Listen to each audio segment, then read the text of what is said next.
All right, we are here today at Promotive Billet to show the install of prisms or spectrums on a Polaris Ranger 1500. So first off, you're going to need to remove some of the bolts on the door panel here, as I have already done. So you can see the weather stripping will need to be done. So you'll start about halfway from the door, go all the way up, and take out every bolt all the way around, back down to about halfway. There are clips then, as you can see right about here. There's a couple clips all the way up around the door.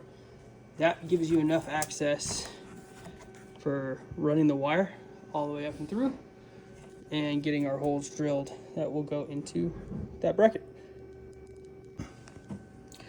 All right, so we drilled the holes out to 3/8. Now, I have noticed that where they have their little marks for the holes are not quite accurate. They seem to be a little low. So I've had to kind of oblong the hole out to line it up to the nuts and threads in the back of the bracket.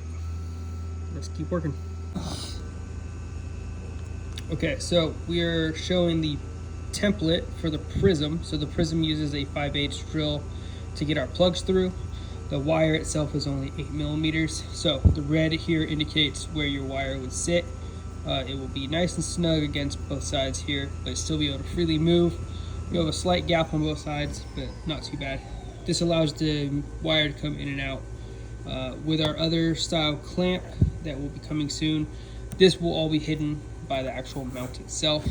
So, or else you have to put a 5/8 hole up here near the pivot with a universal mount where the wire would come through. So this just kind of makes it a little more sleek and hides the hole a little bit better. Okay, so just to show, we have a sawtooth mounted on this side. The other one's showing the template. So we have our bracket, we have our wire fed. So the wire is just going to feed up along the window frame here, and then we're going to get it through this rubber piece here, either drilling a hole and then either feed it through the sheath if we can, or it'll just have to be next to it.